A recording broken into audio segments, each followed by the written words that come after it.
এই ধরনের Chinese tiffin বানানোর জন্য প্রথমে এক বাটি আটাতে পরিমাণ মতো লবণ ও সামান্য আজওয়ানকে হাতে হালকা ক্রাশ করে দিয়ে সঙ্গে 2 কোয়া রসুনকে গ্রেট করে দিতে হবে।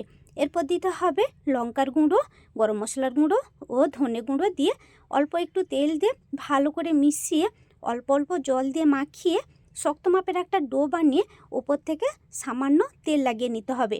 এরপর ডোটাকে বড় বড় লেচি করে লম্বা লম্বা রোল বানিয়ে নিতে হবে।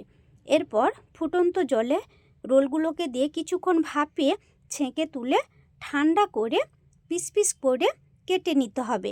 এবারে কড়াইতে 2 চামচ মতো তেল দিয়ে দিতে হবে রসুন কুচি ও কাঁচা লঙ্কা কুচি, দিয়ে দিতে হবে 1 চামচ সয়া সস ও 3 চামচ টমেটো সস, দিয়ে কিছুক্ষণ নেড়ে দিয়ে দিতে হবে ক্যাপসিকাম কুচি ও পেঁয়াজ কুচি।